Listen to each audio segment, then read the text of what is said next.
Okay, how's everyone doing today? Good to see all you. Hope you're having a wonderful day thus far. I am very excited for this run. This I am anticipating this is going to be my most death-heavy run. For reference, that record is currently held by my first attempts at solo on a barbarian. I got that on the 4th try. A couple of the other classes took 3rd try. Level 1 was 1st try. But this run, I expect this will take me a few. A lot of routing, a lot of learning, etc., etc. Very exciting stuff, very exciting stuff. Hello, how are you? Also, high chance that not this Saturday, but next Saturday we continue the co-op run, so look forward to that. Let's talk to Naz about it this morning. Look forward to that. Hey, Say, how are you? How we doing? Dan with that early first. Shakes Patience, Third Monkey, Persephone, Milak. Anyone else who might be lurking about. Hey, Chef, how are you? So I was thinking about a few things for this run. Because the idea is for me to take the hardest, like, enemy configuration. uh, this causes a few things. For example, I won't have the Pixie's Blessing because I need Karnus to make it to Moonrise to be part of the Ketheric fight. So I have to haul around Balthazar's fucking Moon Lantern all the time, and that's gonna be great. It's gonna be great. I'm gonna love it. Both Mark Candy's the busiest one. Right, right. That's why not this weekend, next weekend, if he can. Um, so yeah, there's that. Shard W. Shard only gets protection from the weaker Shadow Curse, I think. And for that I can just use lights. I'm not really worried about those areas. It'll just be like the deeper Shadow Curse areas if I want to fight in them.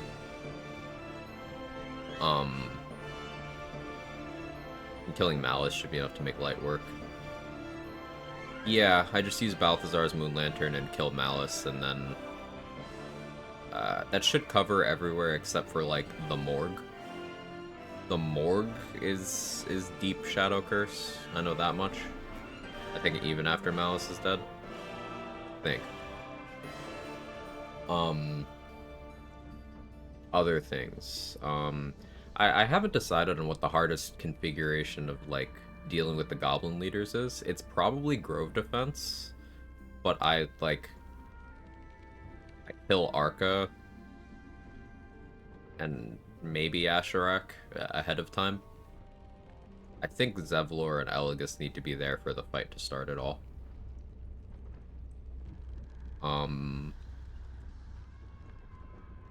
Be merging all their combats. I don't know how I can reasonably achieve that though. Dan is the thing. It's like maybe I could take a summon and have it on the edge, but I've never tried to set that up, so I don't know how I would. Stavnade mistakes were made. Maybe something like that, Mustard. How are you?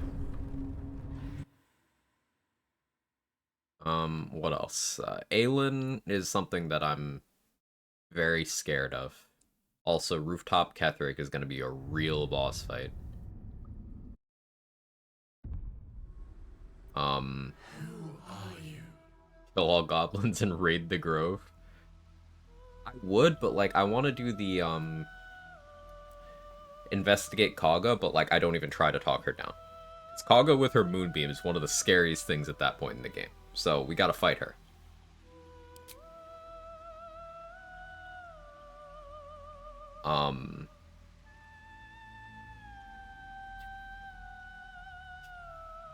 Nice one, Dan.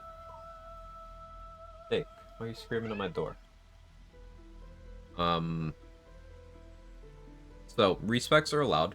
I will be changing builds for different fights. I think I have to include that restriction, otherwise I'd have to use strats that I don't like. And the reason for that is I still don't know how the fuck I'm dealing with Aelin in Act 3, because my working theory right now is instead of trying to do damage, I just cast planar binding and get them to fight each other until they're all dead. That's my current theory. Like, I don't try to attack them.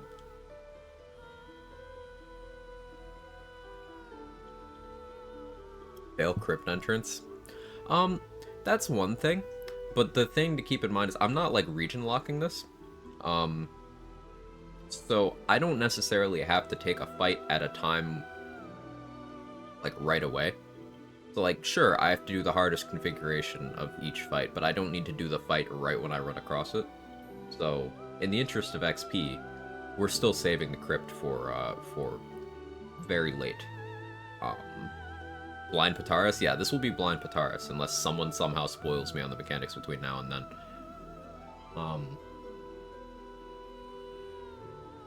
Yeah, Pataris will be in the run, which means no Omelum and Blurg in Act 3. Blech.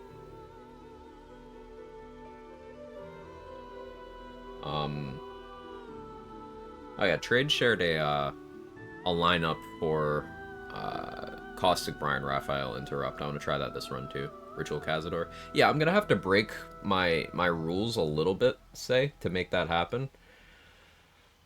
Maybe. Because I think I might have to bring Astarion with me. Like, to talk to Cazador and then let him get captured, and then just let Astarion die in the ritual, and then leave combat and come back. Give Aegon Act 3, but then Pataris won't be there. I specifically want Pataris to be there.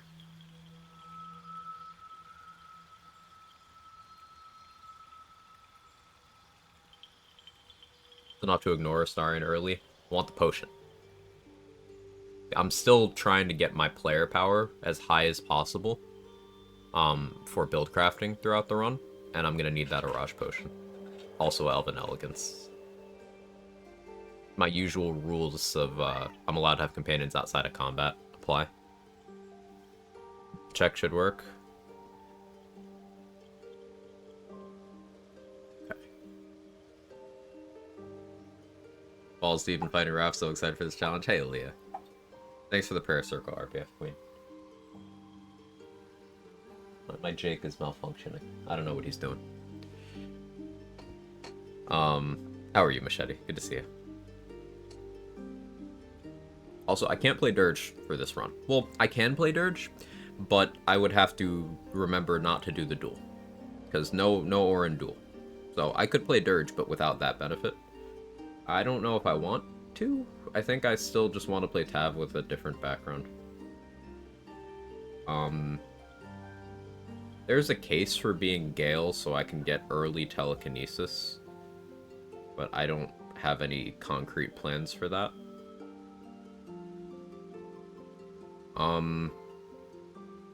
Okay, here's the thing. Depending on how I handle the whole Wargaz thing, I may or may not have to be Lae'zel here. Because what my plan for that is to not kill him. If I don't kill Wargaz, it means Skan never spawns in. And if Wargaz and Skan are alive, they will be there in Act 3 in the Elfsog Tavern. So we have the ultimate Githyanki battle. Dirge has Jaheira fight. Dirge does have the Jaheira fight. If Jaheira is alive at that point. Which I don't think will be likely. Because remember, I have to do the Moonrise Assault. So if Jaheira somehow survives that, then yes, she'll be alive for that.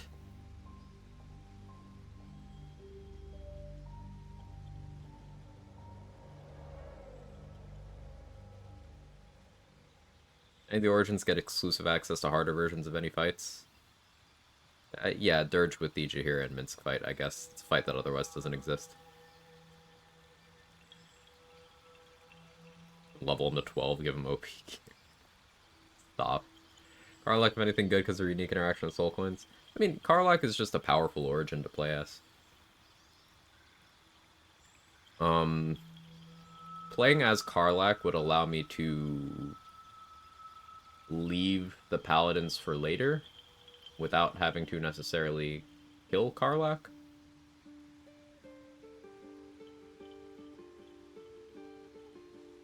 Excited to watch you be excited for this run. Hey, CTV. But since this is most unfavorable fight configuration, this doesn't affect my actual fight prep. So, for example, I can't get Anders' sword from him before fighting, but, like, I also don't actually need to fight, because I can still just minor illusion and throw them off the edge. So this is ensuring enemies have the best chance when the combat begins, without necessarily sabotaging myself directly. That's kind of the spirit of the run I'm going with here. Gale Origin vote. We could Gale Origin. That would mean I can't kill Elminster for that XP. That would be annoying. Also, we wouldn't get to talk to Tara because me knocking Tara out for the amulet will cause her to break for the rest of the game. Means we can't even talk to her in Act 3, but normally we can't anyway, because Gale is dead by that point. Playing as Gale would let me be the Sage background. Problem is I'd be human. Now, being human is good for the extra skill proficiency, it's good for the carry weight. But yeah, being Gale is money negative to start with, because you don't get the True Resurrection Scroll to sell and stuff. I don't get Superior Dark Vision. I have no resistances to start with. Both custom Tav. I'm thinking Tav as well, Dan. While Dirge would have the potential to set up the Minsk and Jaheira boss fight, I genuinely don't think Jaheira will be alive at that point, and Jaheira not being alive means I can't save Minsk anyway, so... We're gonna go with Tab.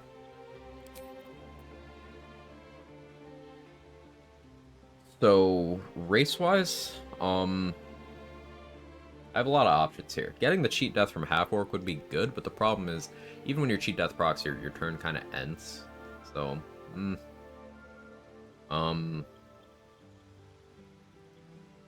I plan on multi-classing and respecing quite often, so I'm less worried about doing Gith for the proficiencies.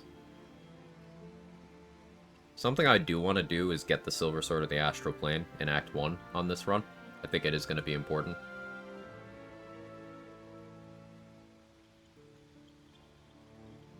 So that means I'll need to get to level 5 and be a Beastmaster.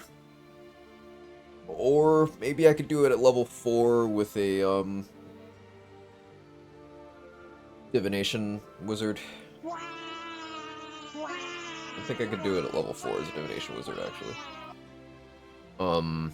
Dwargar for Invis. Dwargar are quite powerful. I'm considering it.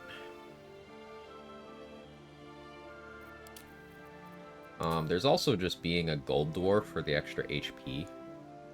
I really don't hate that idea. Shield Dwarves are the other race that gets medium armor. They don't get shield proficiency. Excuse me. No, the name's a lie, but...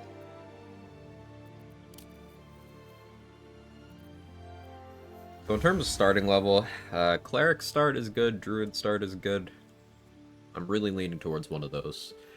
Druid would have the same perks of Guidance and Resistance, but would also have Enhanced Leap and Longstrider, and I could get Spore Druid going at level 2 for some very nice early damage and stuff.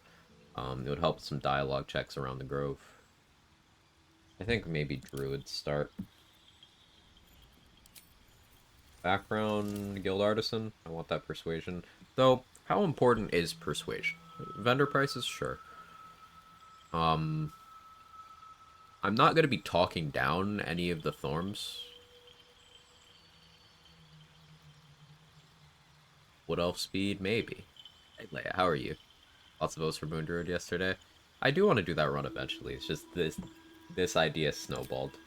This was a dark horse, a last-minute contender.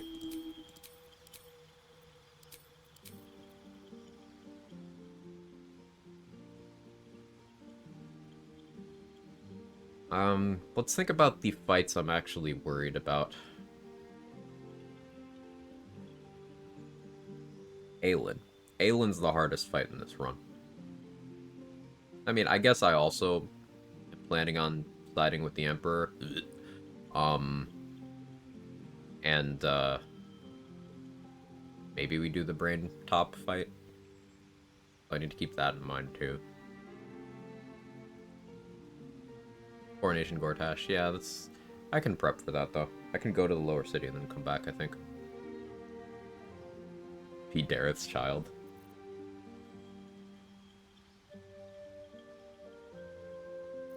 So, we're thinking either half-orc, Dwergar,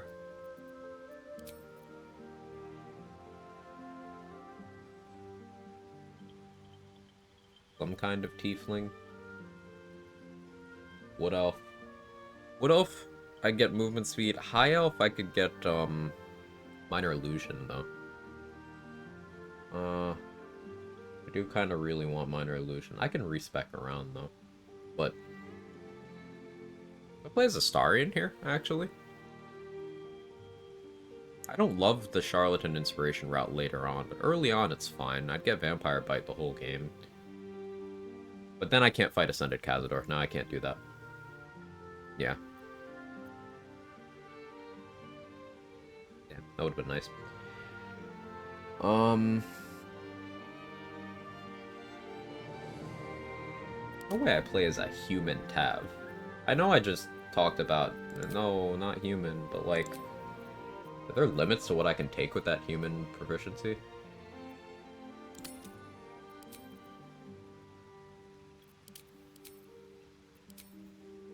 No.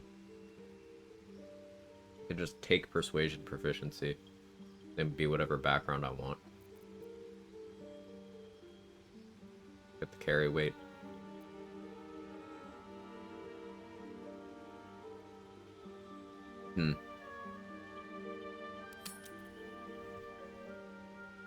If I'm worried about superior dark vision in Act 2, I can just lean towards Warlock or Gloomstalker. Take care of that way.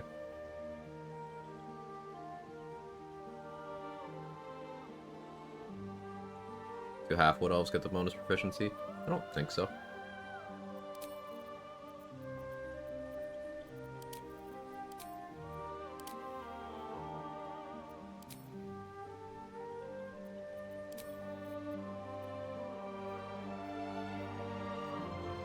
No. You just get the elf features, except you get the half-elf gear proficiencies.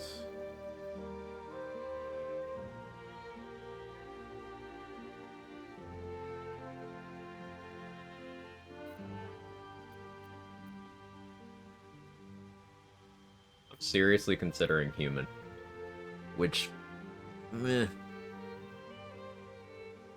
Means I could just be Gale.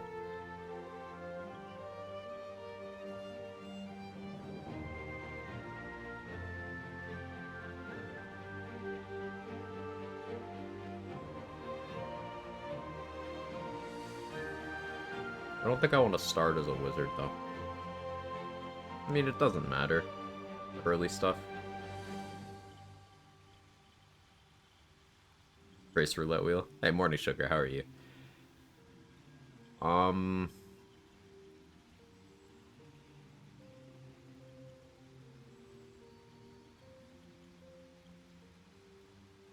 gonna want that Elminster XP. It's gonna be very important that I hit level 11 before fighting Rooftop Ketheric on this run. Now, that's gonna require zombie printing in this route. There's no way around it. I'm gonna have to zombie print.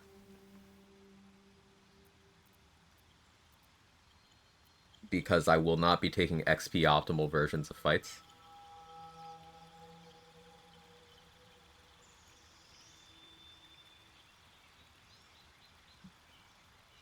Now this is epic. Hey Mia. Hope day's going well. Yeah, I'm very excited for this run. Hardest version of the character creation fight. Yeah, this is the most careful I've had to be about planning a run outside of the level 1 playthrough. In terms of, like, my choices here do matter quite a bit.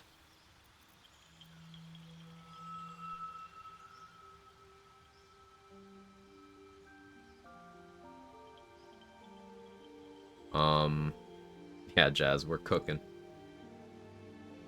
Hey, Soeber, how are you? Hey, Naz, thank you for the raid. I love the new run idea, by the way. I wish I could have stayed for more. Welcome in, everyone. I'm doing a run where I take the hardest version of every fight. So, like, I don't deal with any of Ketheric's help, for example. I fight Ketheric and Karnas and that Necromancer and all the Necromites and the dog all at the same time. I have to fight Dame Aelin in Act 3. All that. Moonrise 2, yeah, I have to do the Moonrise Assault through the front door. That's what this run's gonna be. So we're planning out what I need to do. Balthazar in the Shadowfell.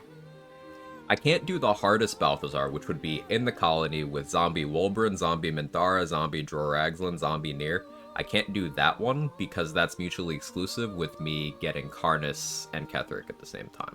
So I have to choose the second hardest Balthazar fight, but hardest possible. I don't see a paladin.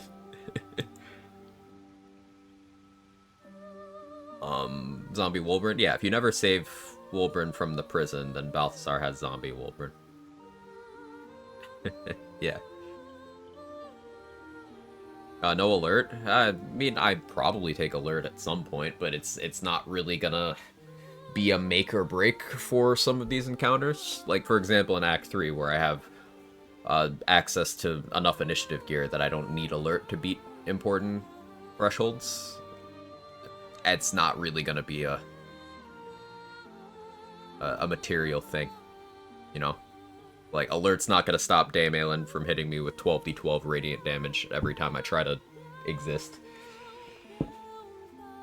Actually fighting Flynn. Actually fighting Flynn, yeah. Which is the hardest Flynn fight?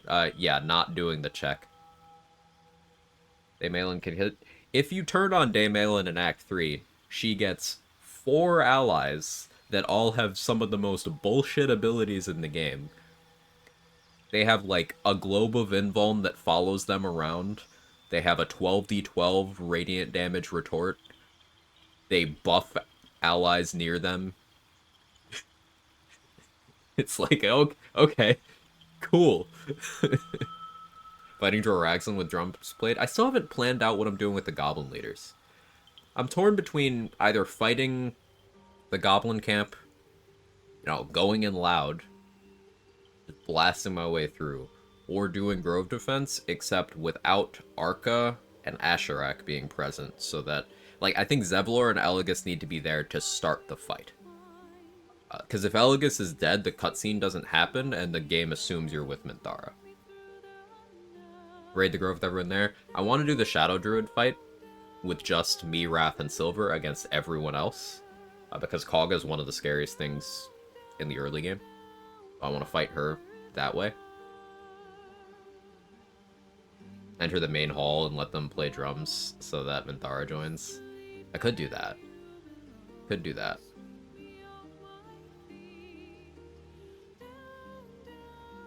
That means boat is mandatory. I didn't think about that. Fuck. I didn't think about the boat. Well, yeah, shit. No. Here's my cope trade. Not doing boat means Grimforge fight is harder because Greymon will be there. Boom. There's my cope.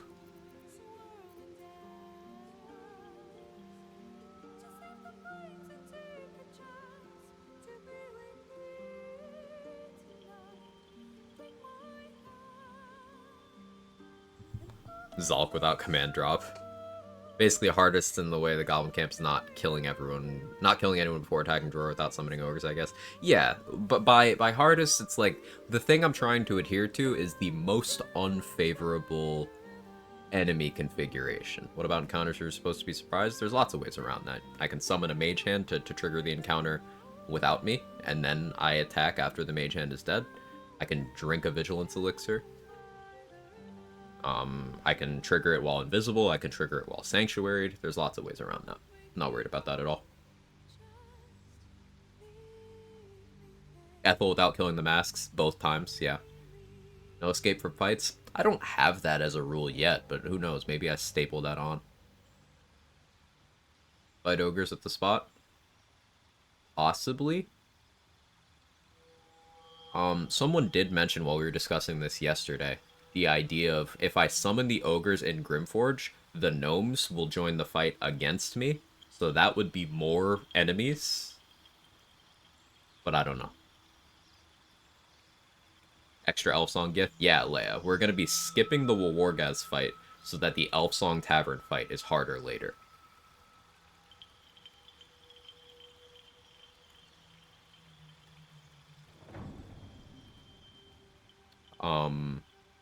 Failing Zent entrance?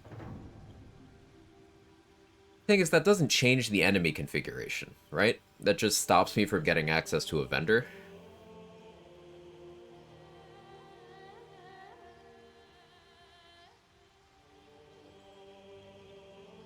I don't know. I've made a ruling there. Let's pick something. When in doubt, half orc. We'll play Guild Artisan. Druid.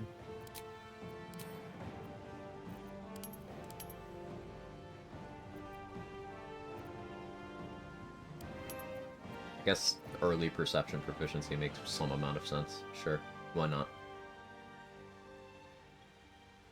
And medicine for us. Ascended Cazador? Yes. We will be fighting Ascended Cazador with legendary action. So I have to figure out my routing to actually make that happen. I think I might have to bring Astarion into the fight and let him get got. And then take it from there. Nine Fingers fight? Good shout, the pile. Yeah. I'd have to side with the Zents against Nine Fingers. because they're way tougher. Fuck. Oh no, there's gonna be so many fights that are just awful. Hey Mick, happy Thursday. How am I feeling today? I'm feeling great. Hope you're well. Rip Raphael, hey, congrats Aaliyah. Well done. Fighting Fezzik squad. I don't know how I feel about that, because, like, I guess, yeah, I guess it's a fight versus a fight that never happens. Maybe I do have to fight them. Grim fight in the arena with methods. Grim without using the hammer, whatsoever. Because I hate myself.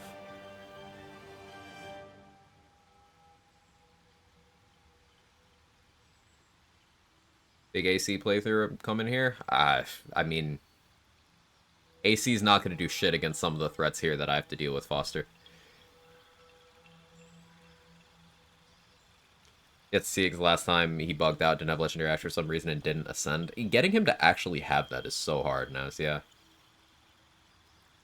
Just Sanctuary Star in the whole fight? Well, I don't want a Astarion to do anything.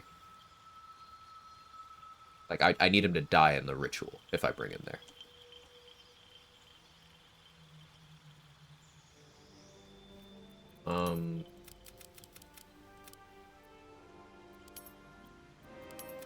Respecs are allowed, so these stats are not super duper important. Do this. Do I want to do 8 con? Am I feeling like a marked power hour today? No, we'll do 10 con. I do 12? We'll do 12 con.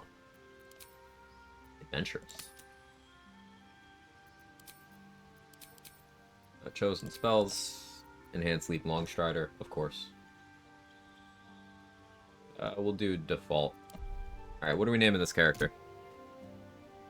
You guys tell me. Spike growth seems to proc Tavern Brawler while shapeshifted, it seems, or so I've been told. Test that.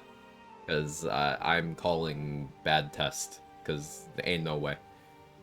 I would like to see proof of that.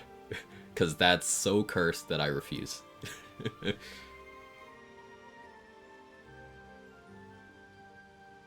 The Joker because Batman gets prep time. That's so complex and I like it, but I doubt people would get it. Hey Mikalash, how are you?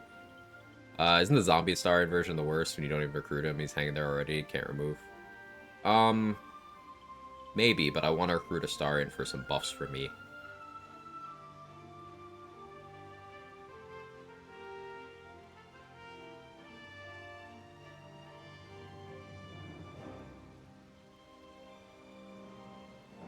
Sun Tzu, because you're such a brilliant strategist.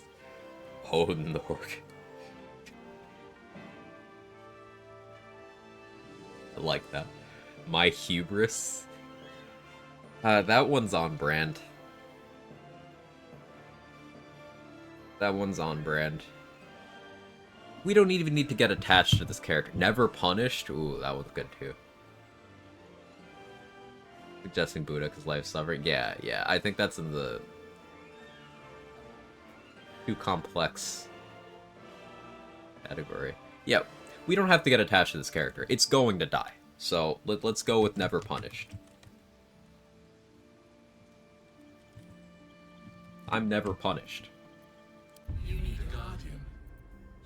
Alright, I actually need to optimize this just in case I change plans later. The Dream Guardian has to be a no. No, I said a no. Give me a no. Perfect.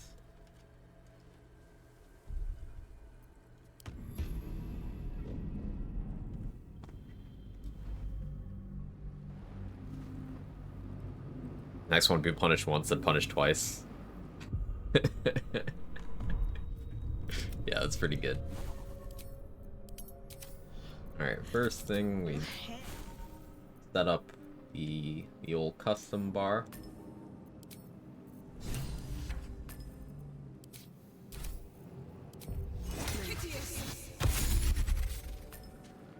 Let's put guidance on there too.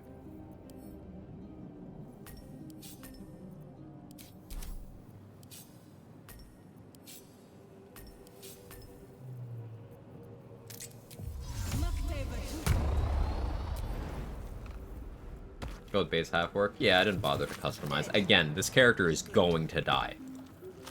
So, like, I've been yapping in character creation for half an hour.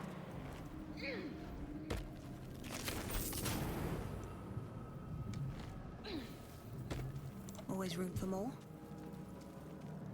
Balding blue hair, more makeup than face. Must be the Dream Guardian. I did rocks for rocks, though. No death counter, just a punish counter. Never wanted the easy path. Here goes nothing. Odd. I feel better. Okay, what's the ruling on us? I didn't even think about this until just now. What's the ruling on us? Am I allowed to get us? Because this is something I would personally put in the category of fight preparation rather than enemy configuration. But it's not a combat? Okay, I agree. Cool. So breathing. Take imp fight while still newborn. I like it. Please. Before they remove us from this body.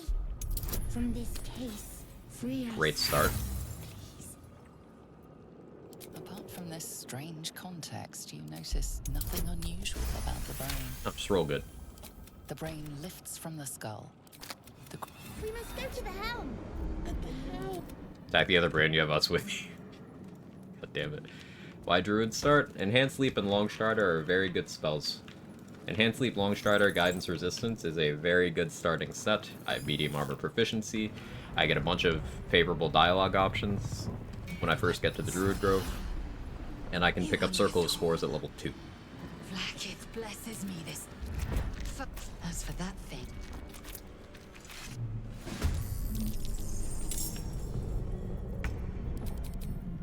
Come on. Can't stay idle. Think you can take me on? I will ascend.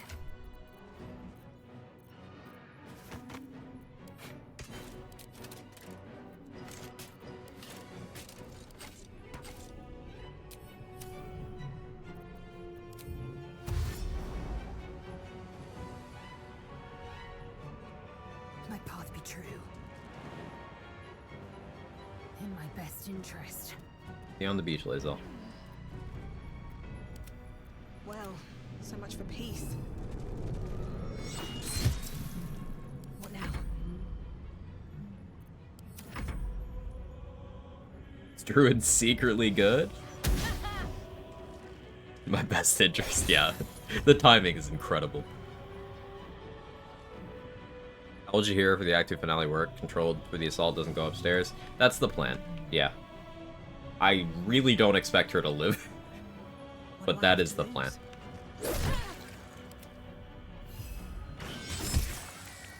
Nothing important is ever easy. I guess, actually, alright. I had another thought. If Last Light falls, without me killing Dame Aelin, I could have to do the assault with no help. If not over, then through.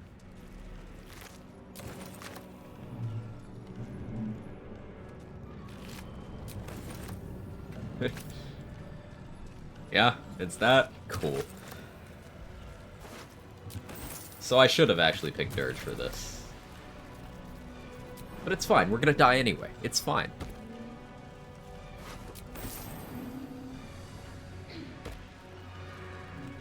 We don't have to worry about it. Open up. Ship won't be able to take another dragon attack. We need to get out before it's too late. Do this imp fight in co-op, it has more imps, go find some friends. Remember that keeps on giving so many cool run ideas back to back. I'm glad you think so, Tom, but I can't take credit for a lot of these ideas. Like, this was born from... I needed a last option for the poll for what this run would be, and Rocks of Roxa was like, worst decisions. And then it started snowballing in my mind. So, yeah. Some of the coolest things that I've done or seen in this game do come from just, community. And I think that's pretty rad.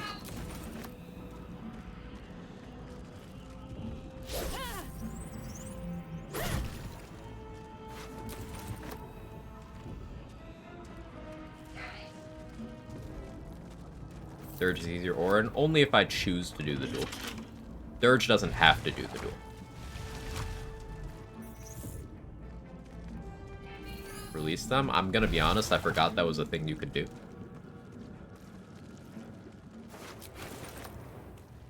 How many are there? Level 1 problem is missing an unconscious body with a melee. A room. Muck table. I'm gonna fight the devils. No. I don't think I am. Reason being, I could do it and reset a bunch of times and spend a bunch of time getting that done, but I'd rather die to stuff later in the run. And this has the trade-off of, sure, I get through it without having to deal with it, but I do end up substantially behind on XP. Do I let her out?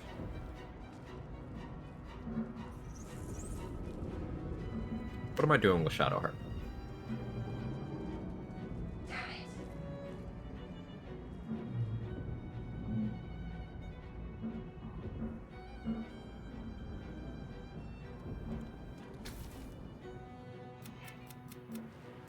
The console hums to life. Sudden then discomfort fades, and another sensation washes Killer. over you. Yeah, I'm gonna have her jump off the side. All Oh, the never mind, she's not getting out. Bye. You feel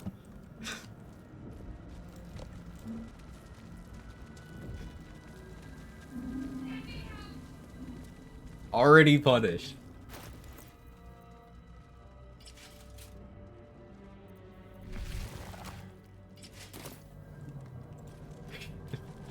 All the game decides for us. Yep. That simplified that. Is she not getting it? Is she stupid?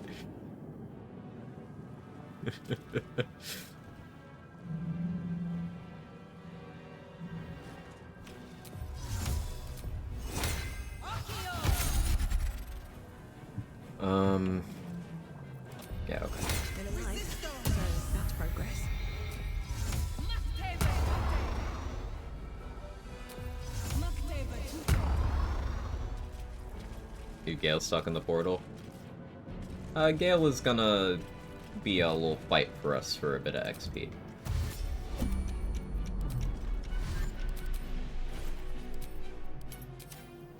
Let's get going.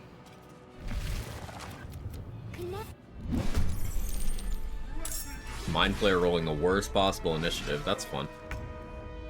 We need to get out of here now. I can't even catch my breath.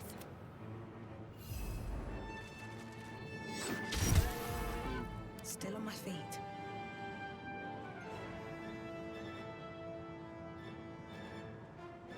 Don't waste a step.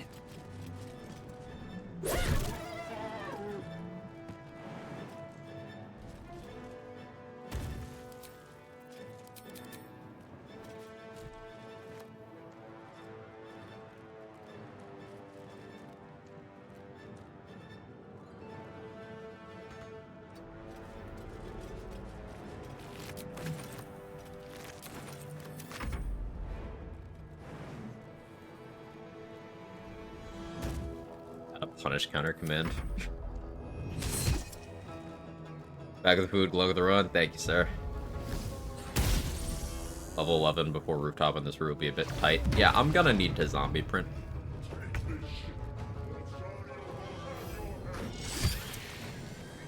It's gonna be a thing.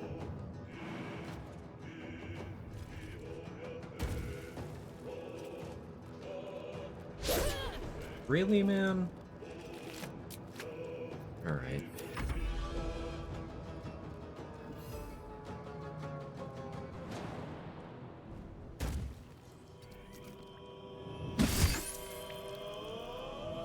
Survival is all that matters. Best be on my way. Zombie print mean? Gek Cole can summon zombies that are worth 3 XP the first turn of every combat. You can continuously reset combat with him to keep having him summon more zombies, and they are all worth XP. So, infinite XP with enough patience, though it takes for fucking ever because they're only worth 3 XP each.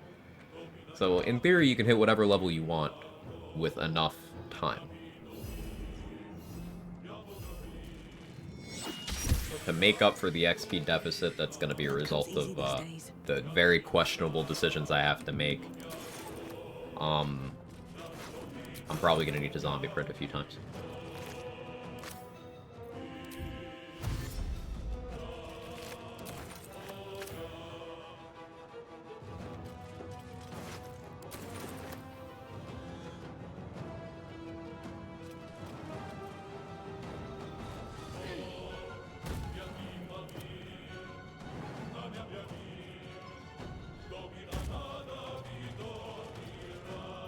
Still breathing, despite everything.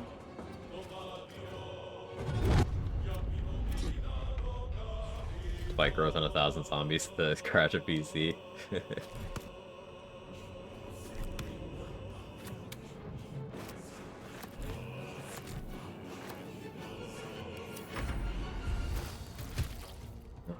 Where's the other caustic one? Oh, right there. Okay. I need both of those. If the ship hits the ground, we're dead. I won't give in. Light on my feet.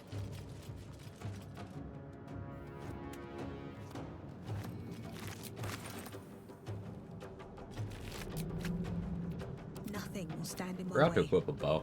That was stupid. I wonder if this is worth the cost. The Mind Flayer can handle one more turn, I think.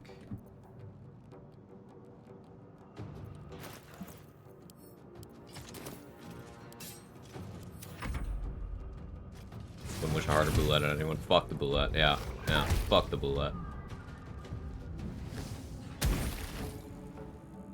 gonna use an XP mod with point be printing rather than take so much time. While that would be logical, Persephone, I think the fact that Zombie Printer is just so tedious and boring is the only thing keeping it from... Like, that's the only thing keeping the XP system in the game.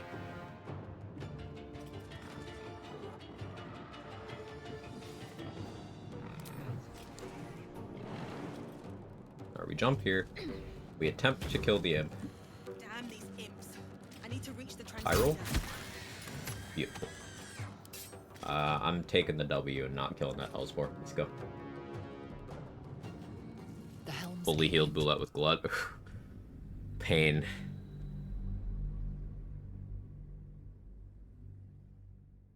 I don't think it's that silly, Mia, because it's the same thing as like, why pay for anything if you could just steal it all?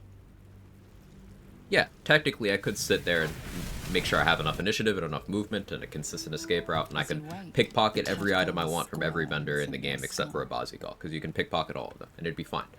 So why worry about money? And the reason is, having time be a component there kind of preserves that as a part of the challenge. But there are places where I do allow myself shortcuts, like respecking a companion is faster than partial resting, so I do that. Even though it's just a shortcut to the same point, it still takes some amount of time, so I'm willing to do it. That's just how I personally feel about it. And you're the Don't waste a step. These things are getting interesting. So, no level 2 right away, because we can't recruit Shadowheart there. Try to get her over here. She can kill me if this ends up in a fight. I'm not very well versed in Shadowheart dialogue over here. Hello. You. These things are going to consume us from the inside and turn us into mind flayers. I wish I could, but I've barely made a dent in it so far. Be my... Hopefully there's no more of these things. But you're right. You can call me Shadowheart. I'm never punished. Let's make haste. Playing brain dogs right now. I don't know how I feel about that, because, like, I could fight them right now. But the fight stays the same, whether I do it now or do it later.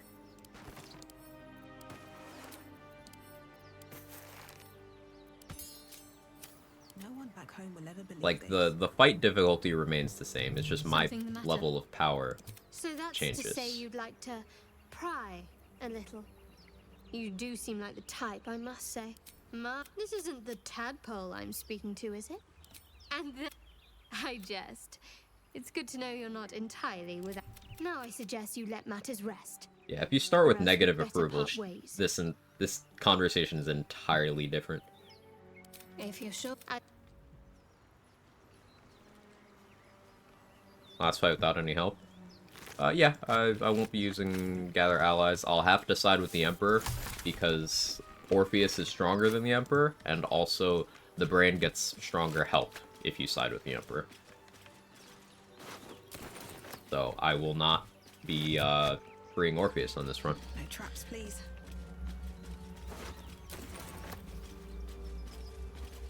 You know, if I were your enemy in Act 1, I'd go buy 10 scrolls of Hold Person, just saying. When we start moving NPCs to make fights harder, like moving all the Gith into the Inquisitor room and fighting them all at once type of stuff. I don't know. I don't know about that one. Lae'zel ultimate bad ending. If she's alive at that point, Mustard, I don't really know how things are gonna work out.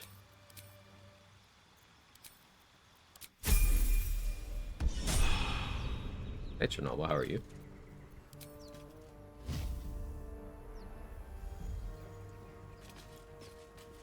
This calls for care.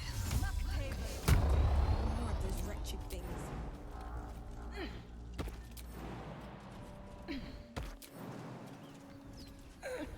One day I'll catch We'll a come break. back for Gale once we have some inspo. I do want him out of the wall for money and XP. And I do want to wait until I have at least 25 effective HP so he can't Good here, I hope. put me to sleep.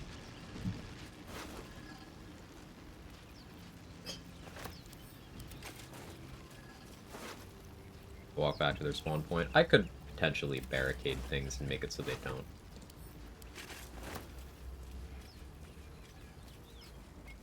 Cleric nature? No, I am druid. I'm going to be respecking throughout this run. So this is not what I will be using the entire time. But druid has a good start. Extra damage, extra tank, good skill proficiencies, good gear proficiencies. We don't recruit a Starian yet. He can wait. Get Gale out of the wall, don't recruit him, give him an item, does he still blow up eventually? No, he doesn't. Well, not in the balance of your playthrough. Narratively, yes, but you're not there to experience it.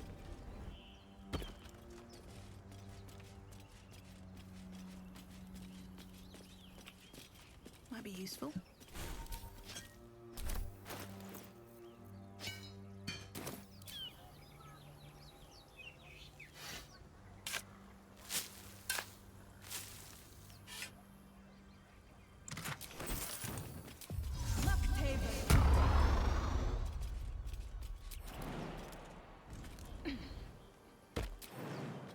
It's say Not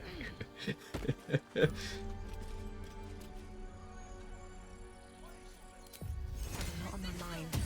And, well, in it.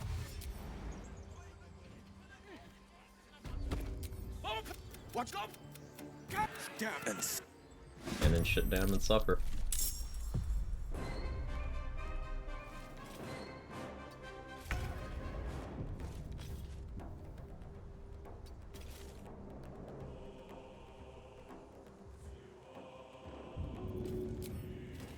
Here goes nothing.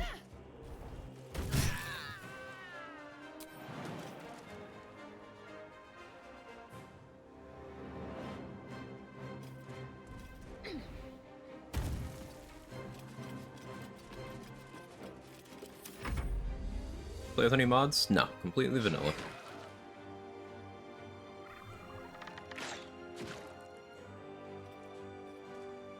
Friend convinced me to take Hunger for Power for my Sword Sword Magical Secrets. 10 out of 10, love learning new stuff. That smells so good. And I got over my fear and did the Iron Throne last night. I was well on track to save her until I didn't pay enough attention, ran a burning car like through oil to kill 2 of the Gondians. Oh, no. A cool starting spot. Yeah, I really like enhanced ability. Excuse me, enhanced leap to just get up here.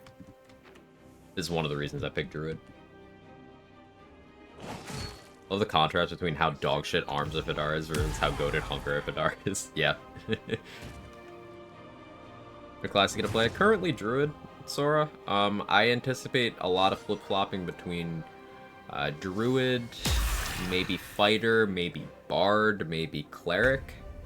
I'm gonna be changing builds for certain fights. A bunch of mods make the AI more smart. Use increased enemy stats, make for a great challenge, very fun. I don't find stat increases to be a satisfying difficulty increase because it just results in do the same thing but longer.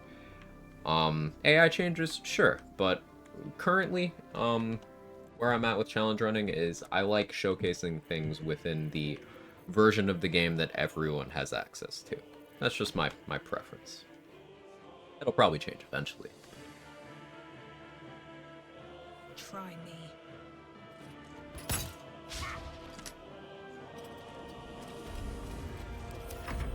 If Zevler dies here, who'll be welcoming you inside? Nobody. His dialogue later on in the act will be taken over by Asherak, the guy who's telling stories to the kids. AMs, how you doing?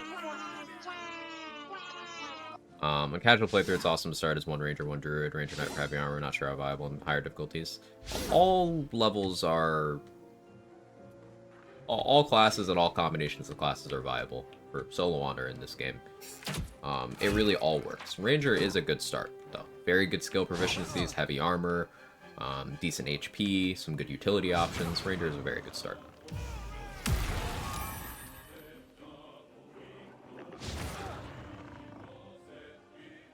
And all that included 12 pally. It's a shame that before you defend the grove, Saboteur seems to already destroy the gate and place explosive barrels next to all the tiefling archery positions. If I ever get to modding, the first thing I do is change specific NPC abilities and inventories to make them more versatile. Yeah, that'd be nice. Ranger has more use outside of Hunter's Mark. Yeah, this isn't 2024 Ranger. Yeah. 2024 Ranger is the Hunter's Mark bot.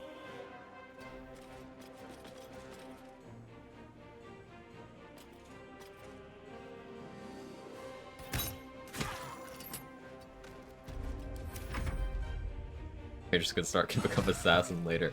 I don't think anyone has ever combined Ranger and Assassin, I feel like you made that up.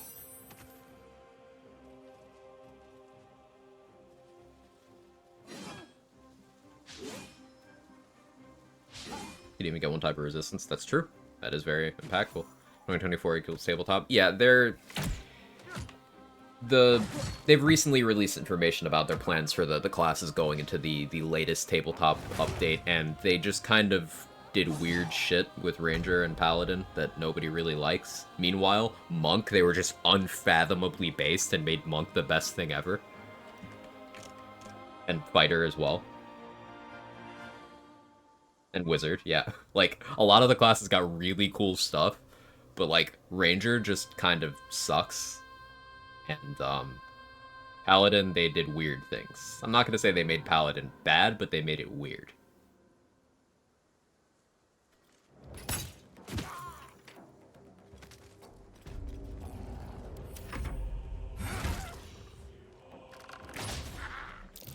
I got an email from Larry for modding access. Let's go! I'm very excited to see what you do with it. Fire Ranger sucks. We're not talking about it in the game, Eddie. We're talking about in the upcoming tabletop updates. Ranger in this game is incredible.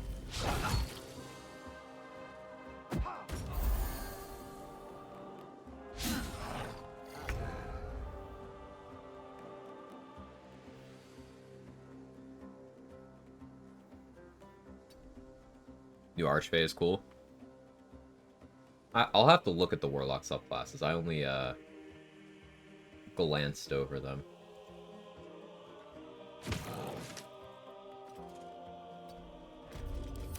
Alright, missed the topic. It's all good.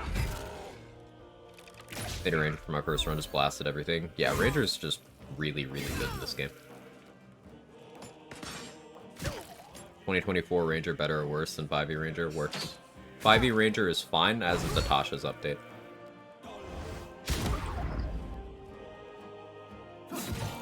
Working on spell rebalance right now, it's very fun. Yeah, yeah.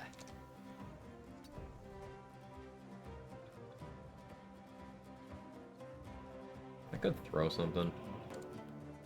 Their HP is too low.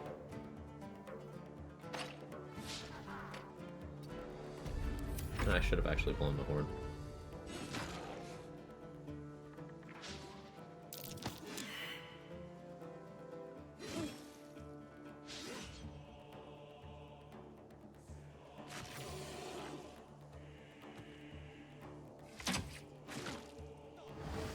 Trials with tap with tower defense, that'd be cool.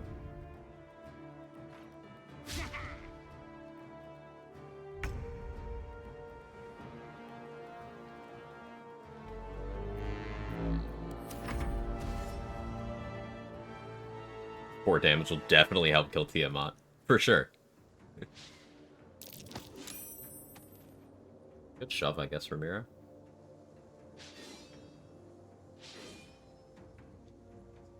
He's throwing.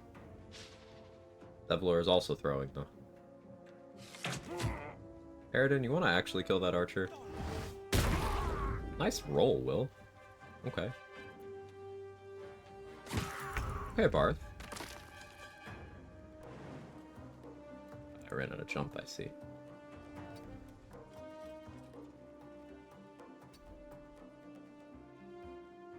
The range is just sad. Okay.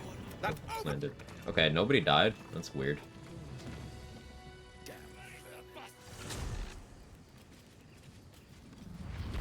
Go any build class I want? Yeah.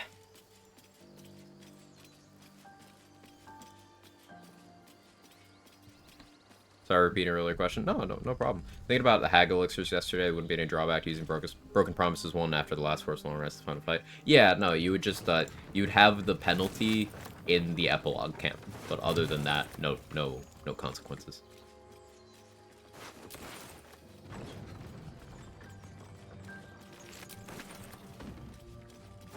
The thing with Broken Promises that kind of devalues it a little bit, if you were just going right to the brain, is that, like,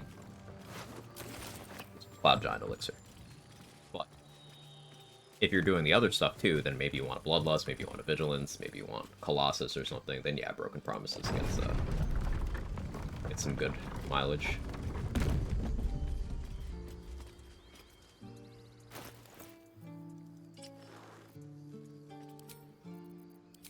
Forgot to equip a shield. Skill issue.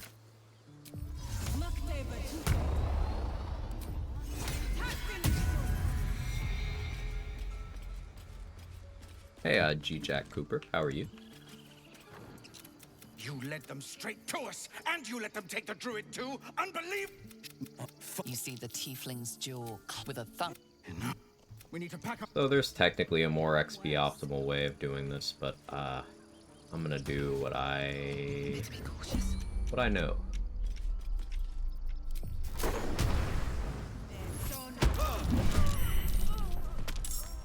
Nice cheating, Parth.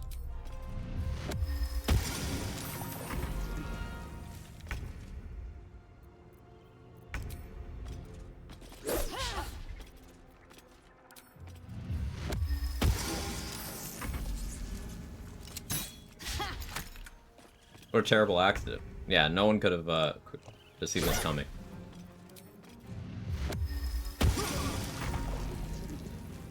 They slipped. Okay, fine. Crit me. Sure. Why wouldn't that happen?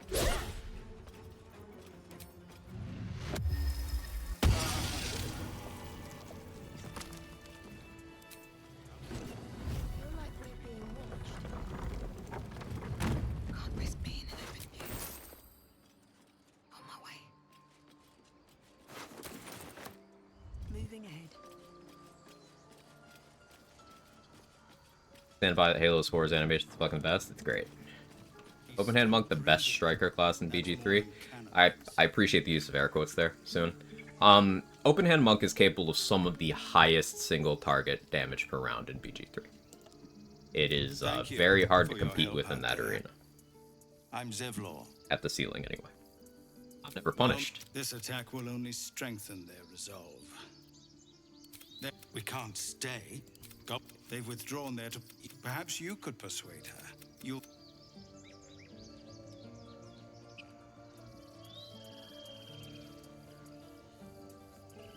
Breathe quiet. Move with care.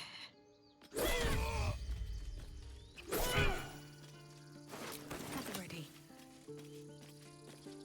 Good night, Persephone. Thank you for being here.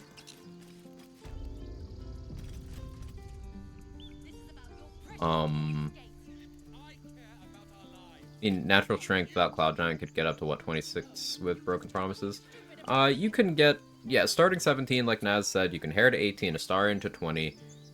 You can ASI to 20 actually, and then Astarion Potion will take you to 22. You could then Mirror of Loss to 24, so Broken Promises would get you to 26. If you're in a group, you could also Devifoil Masks, and then +1 for each ally near you wearing one. So, would get you that far.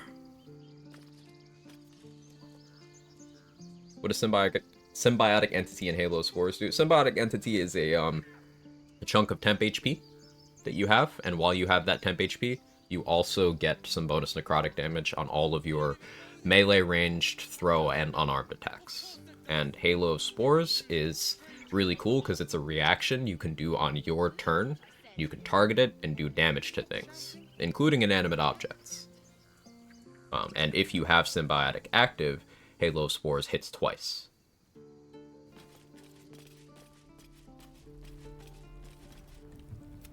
But you'll need to be quick. Just some bits and bobs I no longer need. Expensive. But yeah, I want Ring Fleet.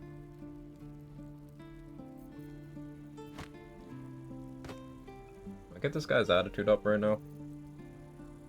I think it can wait.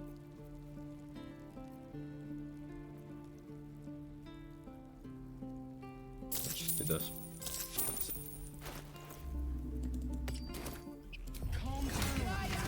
Can you hold Hag Hair till after you've used ASI to 20 to get +1? Yes. The way Hag Hair applies Monkey is while you're in the like level up screen, it's like it's not there. So it'll always get applied after. Same with Astarion Potion. Oh, yell louder. That's fine too.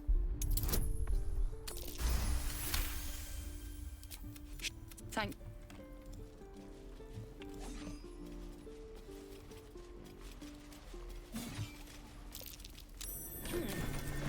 What's that? Oliver's buff too, potential for yeah, Oliver's buff. Yeah, that's +1 to all stats. He stares right past you. As you turn back, the child slips between the rocks. You look the More for me?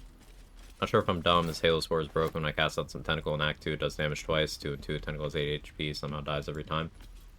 So, Halo Spores hits twice if you have Symbiotic Entity active.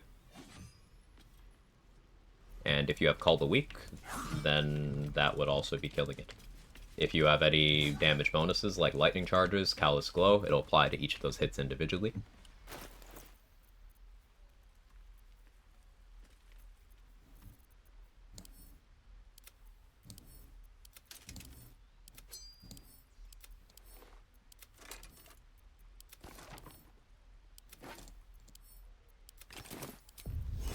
I've got a long road ahead.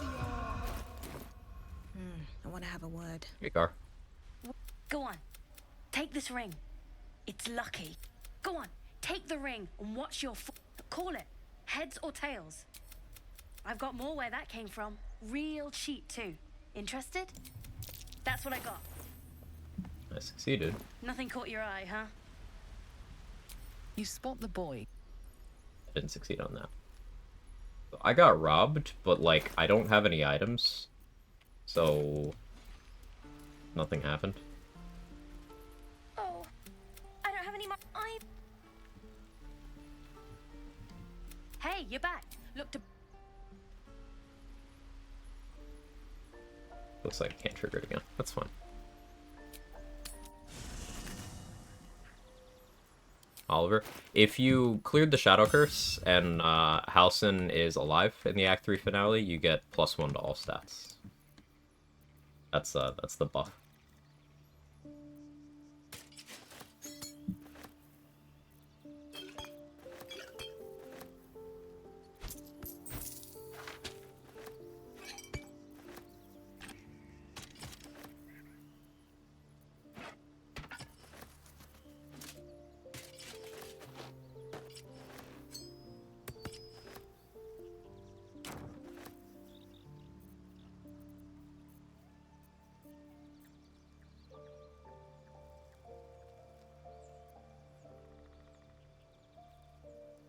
Should be fine for now.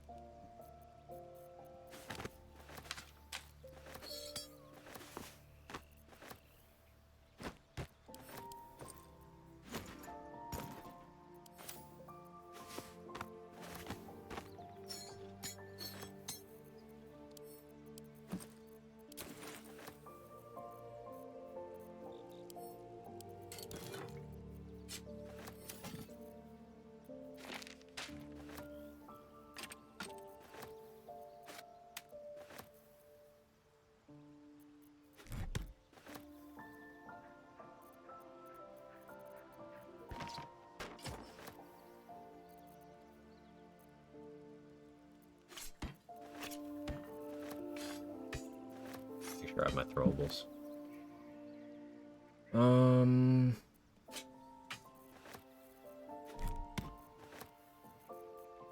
Yeah, alright, fine for now. What's inside?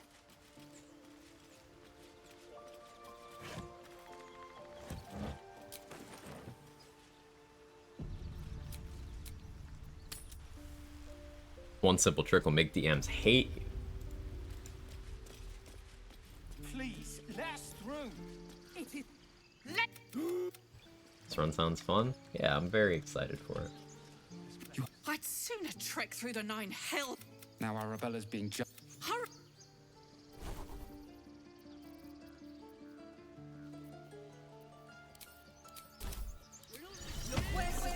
Just go away if I don't have it prepared anymore. It does. Annoying. Fine.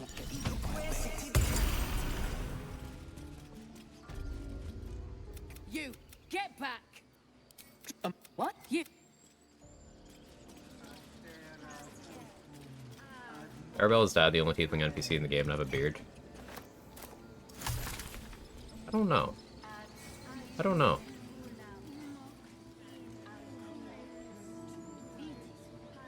Yeah, I'm not sure.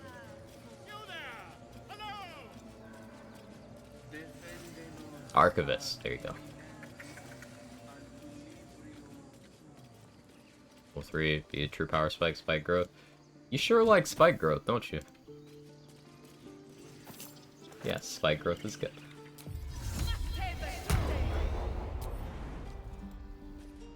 Fish. Need a fish.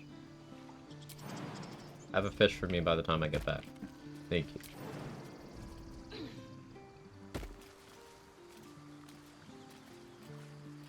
Etheric has one. He's not a tiefling, he's an elf.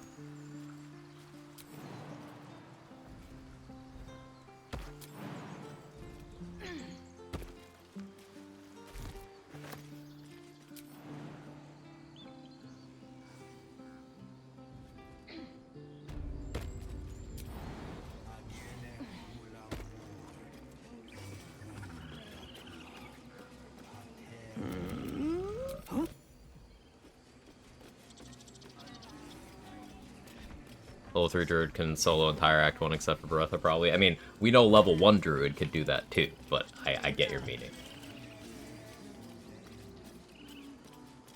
Find our master.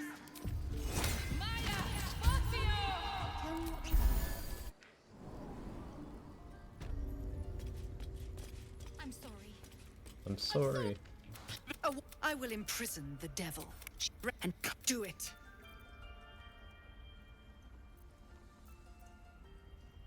A new Quag sifts out.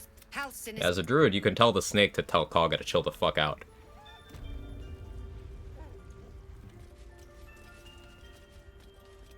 Through the mute. Druids get these My hands on for free, everything. or at least that first one. Yeah, no, they get them all. Ridiculous. We just let her run off. Imagine this: the gnolls try to get you, and all die because of prickly thorns. Okay, they get those two. How you move?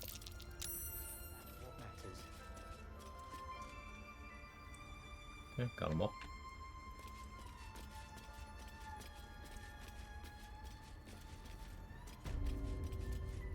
First get Aaron discount. Yeah.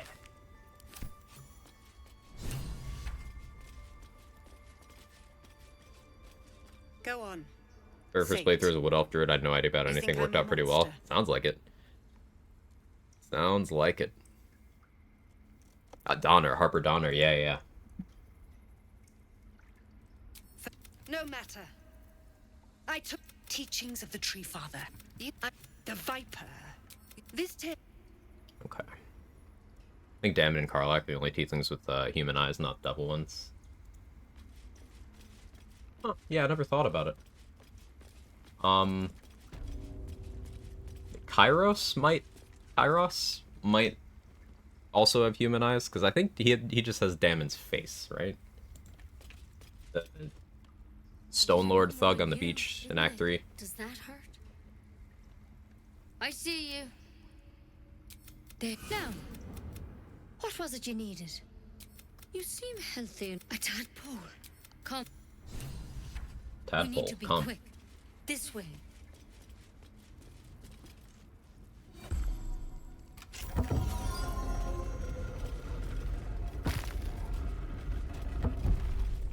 Was everyone's There's first something feat in minus that her tool vessel. caster?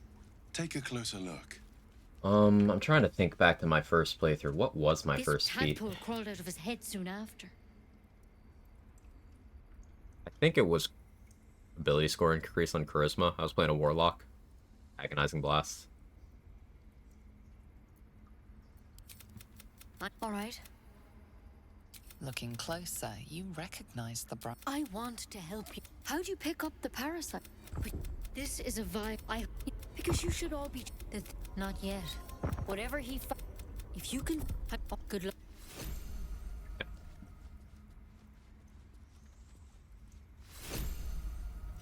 That's a friendly looking shadow. I'll take that. Let's have a look. I think mine may have been ASI strength as a fighter. It's one of those things that Come on. it's very straightforward, so I see it being a popular pick. Never wanted the easy path.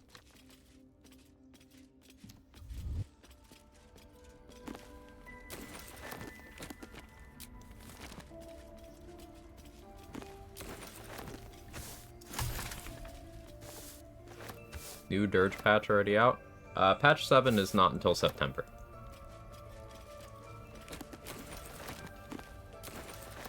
Moving in. That might be worth a look.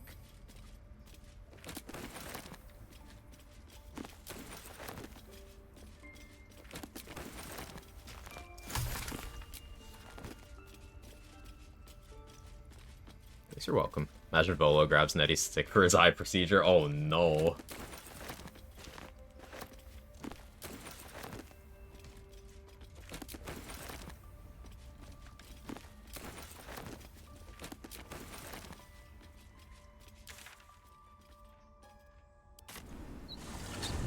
Alright, so I'm gonna try trades lineup for this.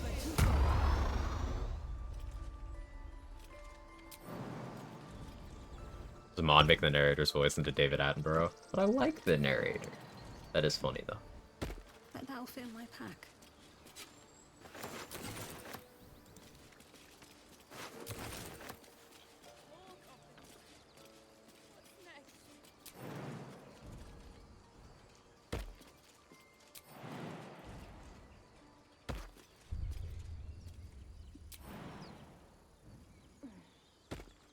versus dual wielder based.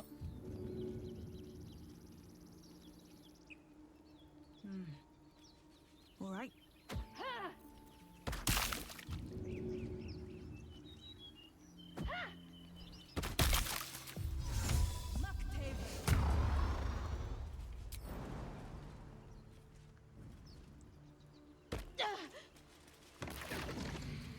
Next trade. Necklace has a half a sigil. Why were they here?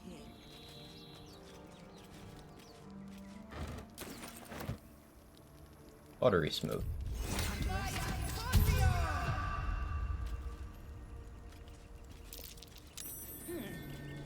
What's that?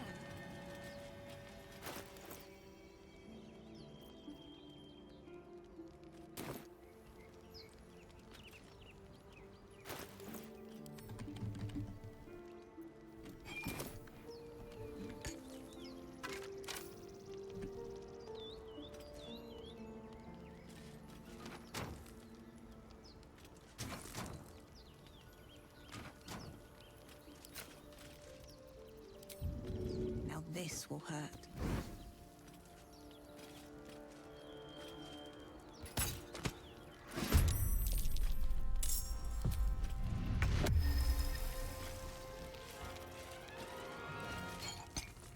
Hopefully this does what I want it to. You picked the wrong fight, friend.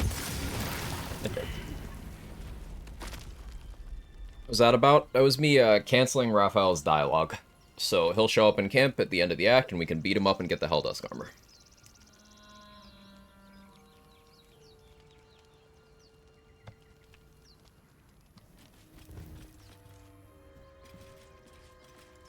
A bag lies within you.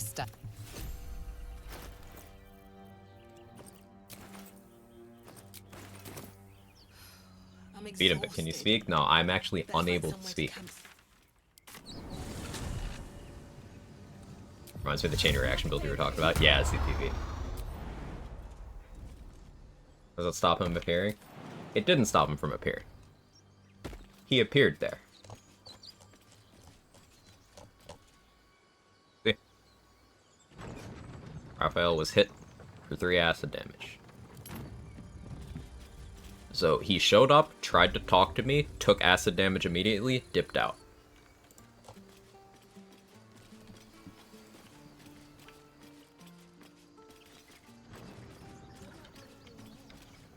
Next test to see if Wild Shape can work in place of Silence.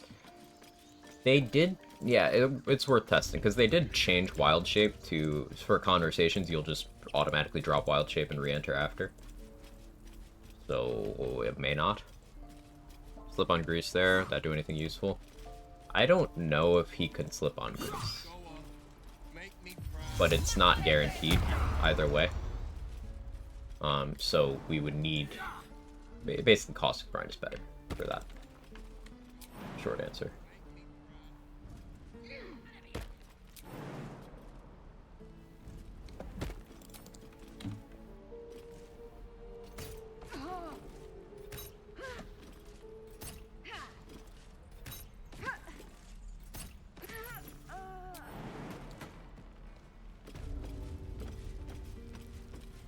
Wild Shape trick work to get Minthara in Pact 1. Nice.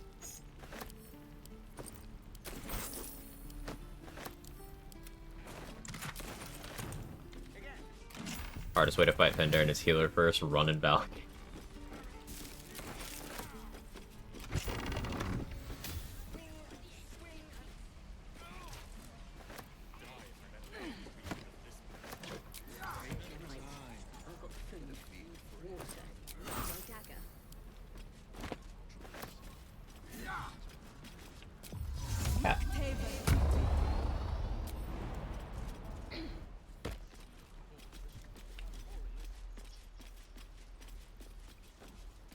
Seems like a good moment to talk.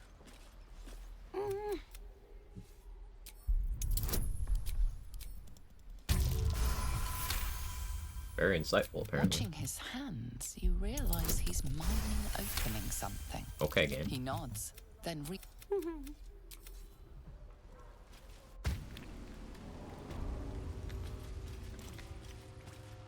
cat.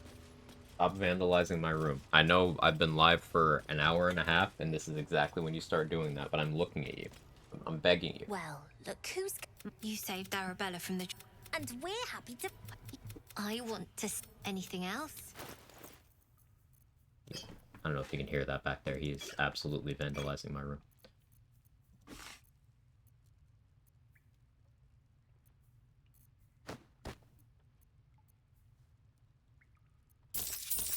Anything else? 1 second.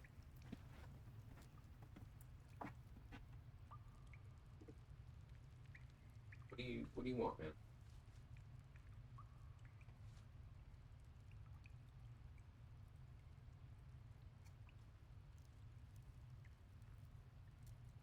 About food? It appears to have been about food.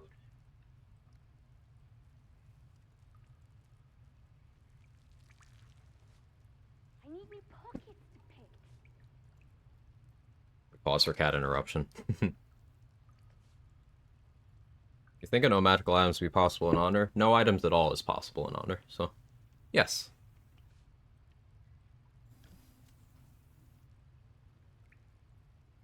I get Silver Sword of the Astral Plane in Act 1 on console. All the same ways.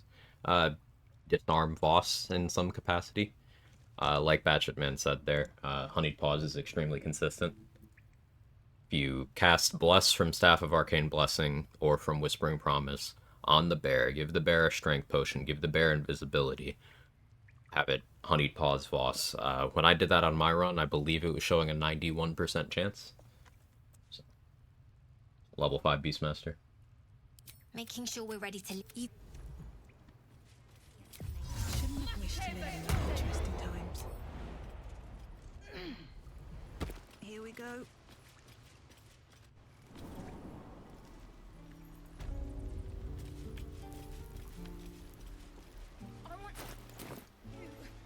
Something only I know. What background did I pick? I already forgot. You. Our little heli. Pillarism? Okay.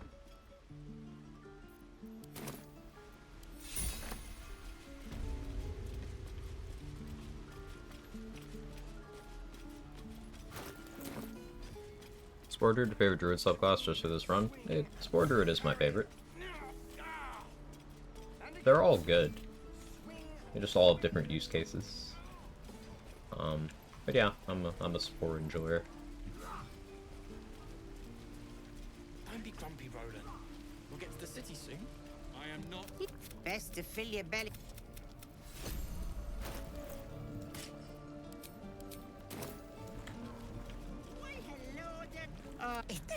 Auntie Ethel will sort Hey Mark, you out. Criminal Entertainer run? Impossible. Potions galore. You take a sup at that and you'll feel... Oh, I'm sorry to go on about it. No. Hey, bother.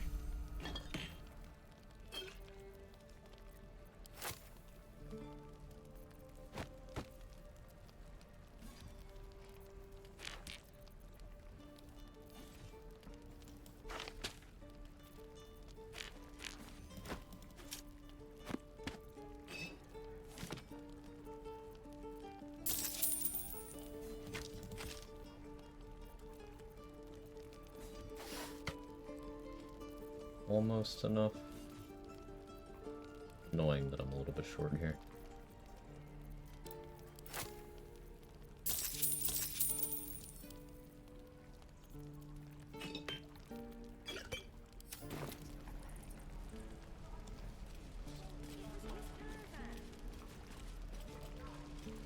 Yeah, that one whooshed. Dan. Kill Arabelle's parents in Act 1, but save the kid. How will she react in Act 2? That's a good question. I actually have no idea.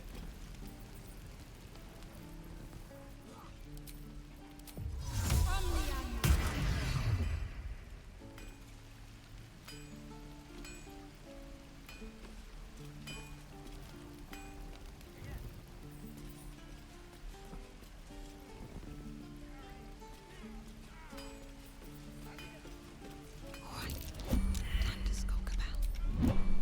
Dennis, can you not? Just out of view. We're exposed now.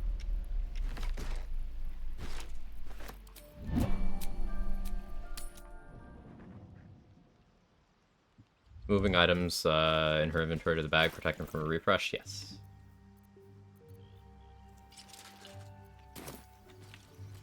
Light on my feet. Anything of use? Look forward to catching some of these fights. Haven't seen Balthazar with all his pals since my first run. Haven't seen Karnas with Ketheric ever. Yeah, it's certainly going to be interesting, the Westbard. Spore Druid on rat fight's going to be crazy. I think you're assuming I'm going to be Spore Druid the whole game. Assuming I'm going to be Druid the whole game. I'm not. Also, rat fight is kind of completely trivial. Fight growth there is certainly satisfying. I imagine that's what you mean.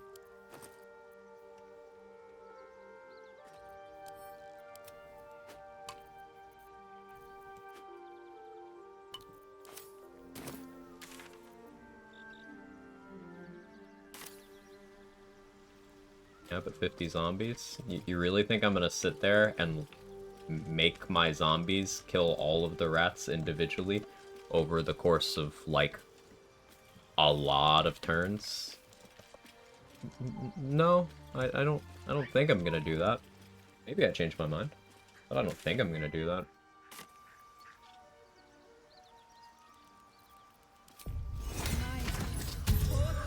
Which lack of Pixie wasn't a pain to manage. Go for Karnas, Ketheric, and co-op otherwise. Yeah. It's very annoying.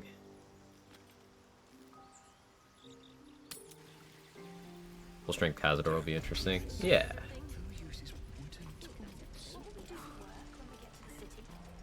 You hear this cat in the background?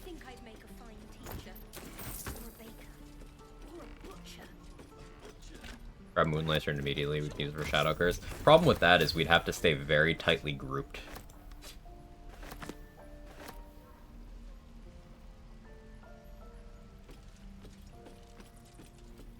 Also, did you guys know there's a ledge here? You can stand there. I find that fascinating.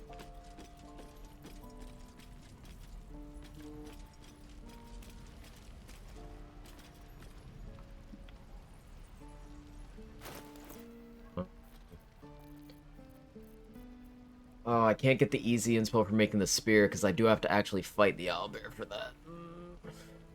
Fine. Fine. It's fine.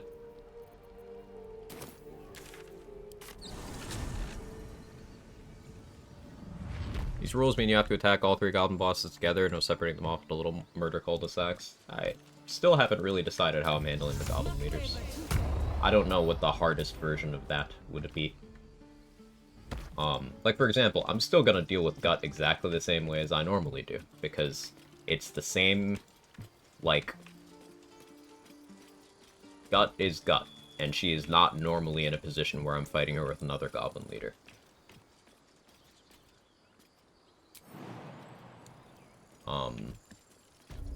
But Minthara and Joragslin, I don't know how I'm approaching them. Like, there's lots of different places Minthara can be depending on how you handle quests. Joragslyn's gonna be mostly straightforward, I guess. I don't know. Really opposed to it, just afraid it might be more annoying than fun. The thing with, if we do it that way, Act 2 will be a lot slower, because we can't really split up.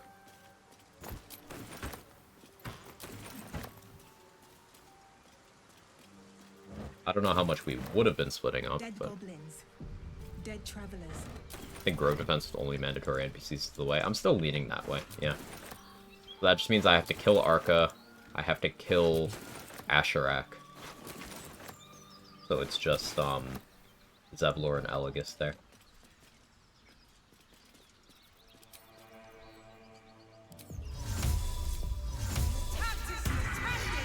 Disarming him if I want to go full hardcore. Something's Maybe. up ahead. Hey Cass, happy Thursday. Get over there! Surround him like! Apologies! Move it!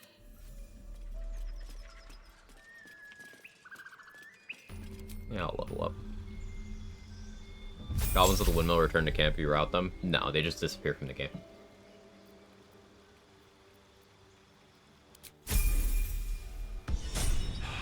Well, it's not dark, I think. Yeah, you don't need protection there. That's true. Oh, we got heat metal, we got moonbeam, we got spike growth. Bunch of really good stuff. Enhanced ability, like druid's insane.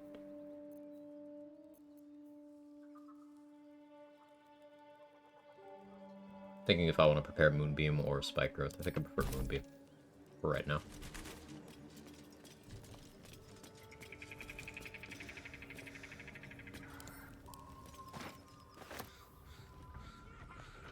Gonna have to fight them. I'm not looking forward to that. I'm really not looking forward to that. But I got time to figure it out.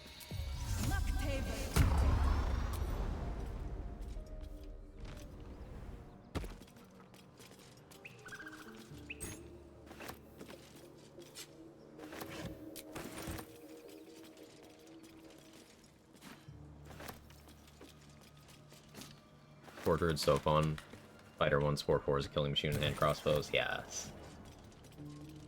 Get all your companions to fight Minthara in camp for hardest. Seems like a run around to do for fun. Just curious. Can't remember what that fight is. I mean, I guess you could end up fighting Minthara and I think a couple goblins in your camp after the party. Maybe that's hardest.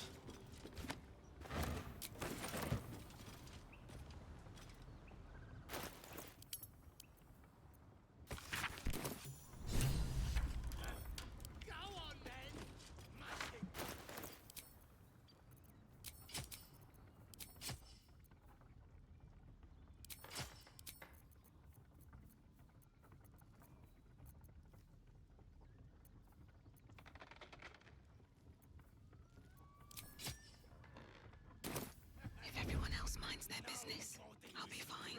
Hey, RBF Queen, thank you so much for the 5 gifted. That's massive. I really appreciate it. Thank you so much. A good opportunity.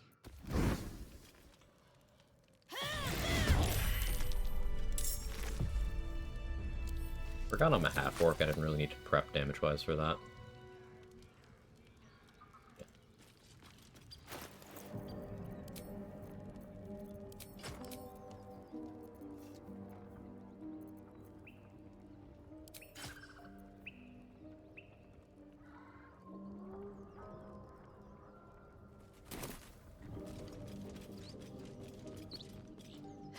Have to keep going. Experimenty? I could.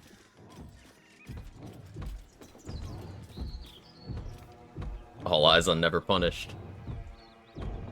If you got gifted a sub by RBF Queen, please, if it's not breaking your lurk, I understand, lurkers.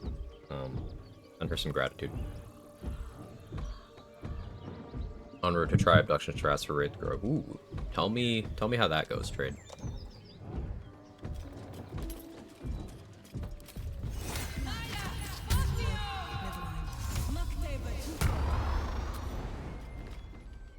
So, I learned this one from Dan. I think it was Dan. You can just investigation forever on this. If you fail, just leave and re-enter and you just keep doing it. The dagger is tightly embedded in... The dagger still juts from the meat.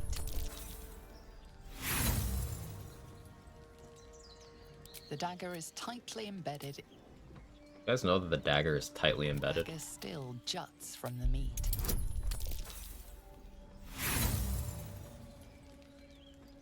The dagger is tightly embedded. The dagger still juts from the meat. Tightly embedded. The dagger is tightly embedded. Dagger of Fextra Dagger Life. still juts from the meat.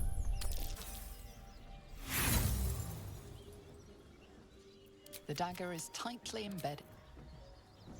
The dagger still juts from the meat. There we go. You notice the blade is at an angle. Thanks.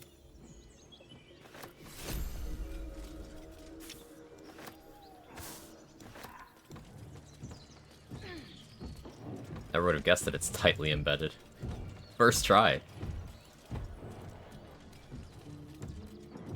I burst into that prison thinking they made the wrong call for a bit there.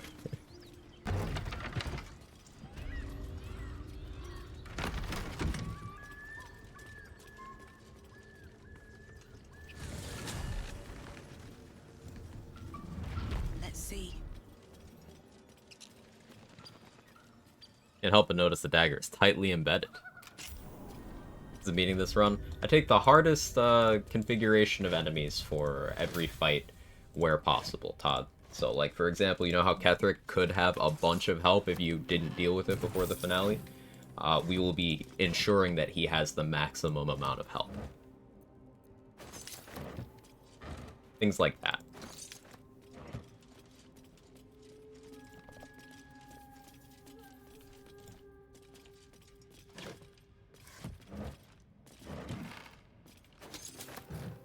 Any class restrictions? Nope. I can respec whenever I want. I can play whatever classes I want.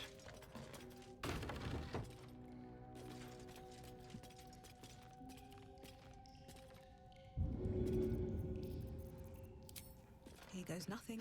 What class am I doing? I'm currently a Circle of Spores Druid. Watch how you go. There's a trap.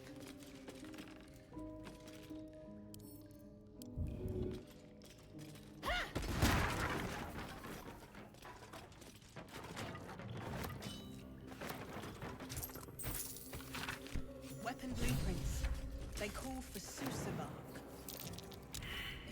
Will I have Isabel? Yes. Bet I can crack that open. What am I lockpicking? What am I doing?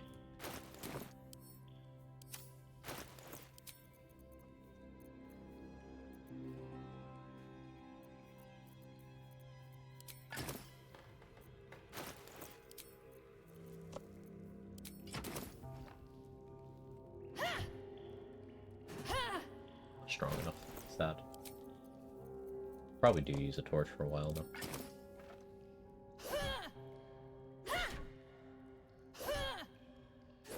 Dispel some high-level lightning spells. That's not enemy configuration, but I could.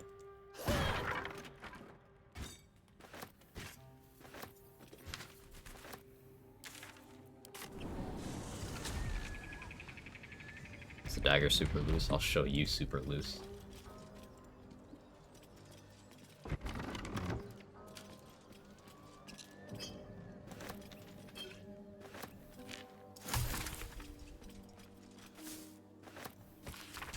It says there's a cellar here somewhere.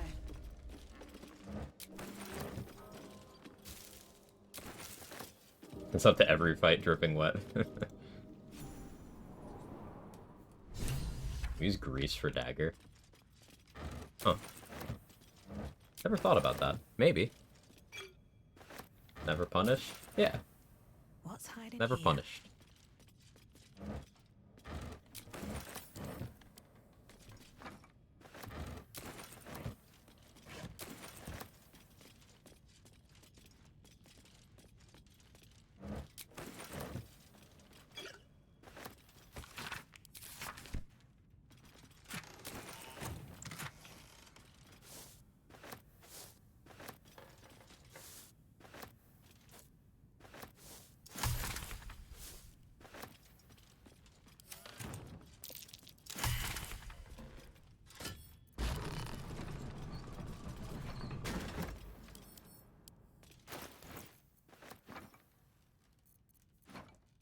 What, got a cloud of daggers roll? That's sick.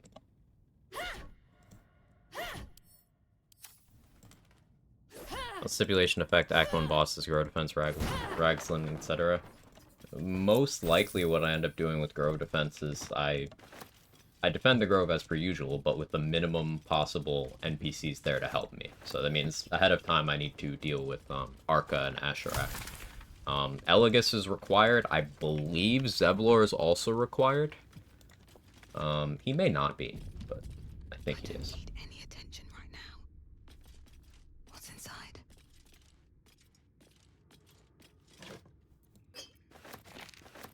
Time to press ahead.